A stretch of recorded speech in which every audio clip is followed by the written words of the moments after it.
Hi everybody. Yes, yesterday we looked at the triangular trade. That's the route. And the journey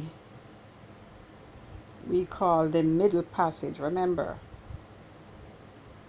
Alright, so the journey is called the middle passage, and the route from here to there to there and back to there, it is called the triangular trade.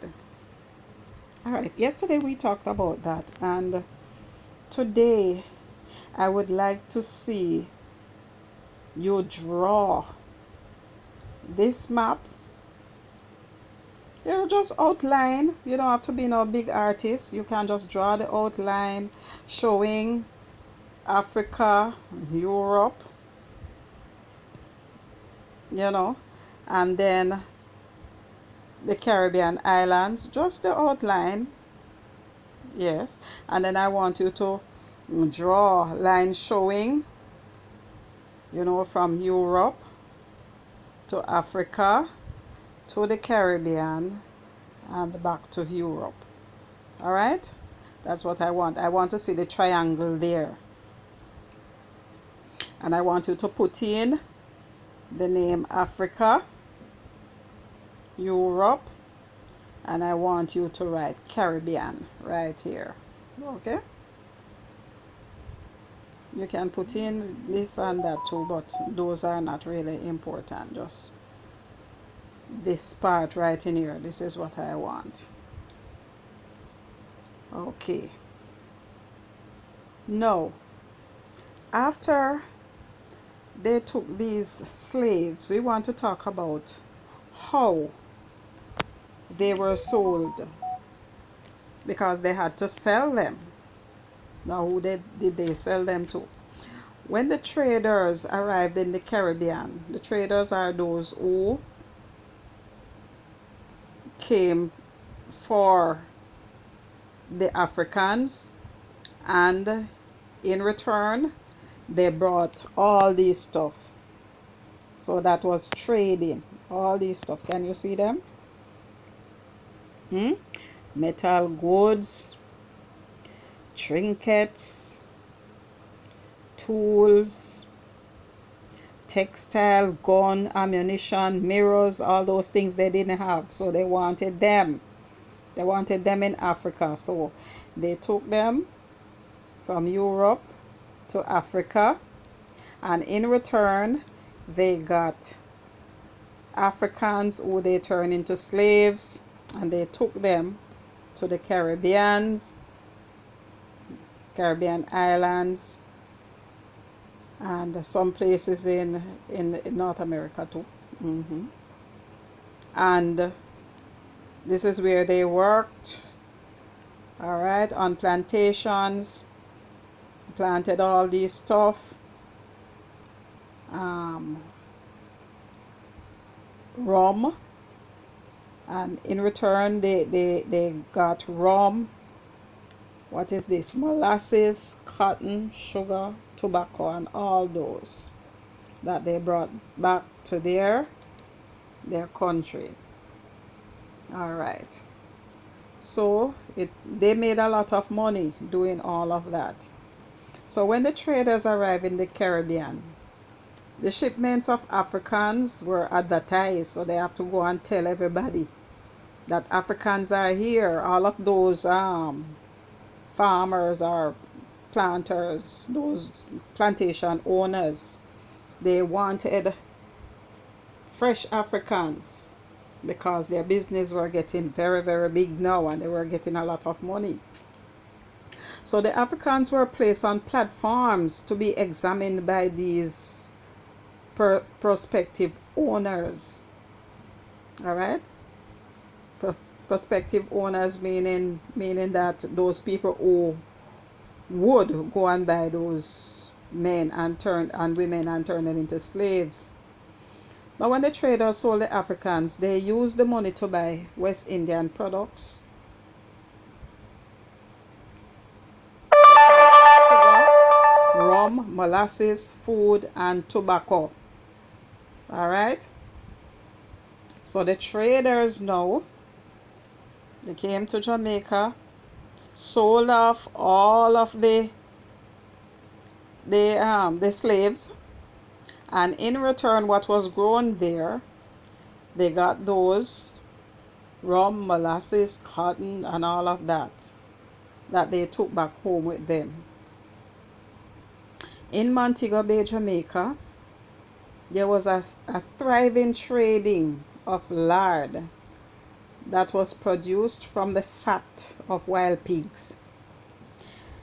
Pimento and pimento sticks were also bought. These were taken back to ports in Europe such as Lisbon in Portugal, Liverpool, Bristol in Britain, and and France to be sold. All right, you may have a look at this. Some negotiation going on right here. This one saying, we have Ashanti and Mandingo men today, men of great strength and vigor, in great demand to make your farm grow. So they wanted them big and strong, you know. So Ashanti and Mandingo men, big and strong. And this one says, £57 per African man. So £57. Well, that's an estimate. They don't really know. Here, examine my most prized goods. £57 each. Yeah, who they calling goods? Those are the prospective slaves. And then he bought. They said, take them. Congratulations. Now they were over here talking with him. One was asking, what is the going price today? And he told him £57. I need 5 Ashanti men with strong muscles, strong teeth, and sturdy build. And I will pay 55 for each. Negotiation was going on. And this one said, I need 2 Ashanti men, and I will pay 56. £56 for the very best young, strong, muscular men with strong teeth. And he said, examine them, the price good, but it's £57 each. And him say, okay, £57. I will pay £57 each for these 2 strong men. So they were negotiating their goods. And you know what the goods were? African men. Okay, have a look at how they really had to bundle up in the ship. Remember, those people never really wear a lot of clothes, so they would have a little thing to cover their loin, and the ladies, most of the ladies would have their breasts hanging out and so on, just covering down the bottom there. So this was how they were bundled up in the ship. And a lot of them didn't reach their destination because they believed that they shouldn't be enslaved. So they preferred to jump off and kill themselves. Okay, so some slaves here being sold. All right. Okay, so what I want you to do is to read this imaginary account of the journey of an enslaved African to the Caribbean. This was imaginary, all right? Not real, but I think it's telling you what have happened, right? Really happened. Maybe it could be worse. Maybe it's not that bad, but it's imaginary. Okay, And after you have read it, you're going to answer these questions for me. Question 1, 2, and 3. And question 1 has A, B, and C there. You're going to do them for me. Alright? So, in all, you have this work.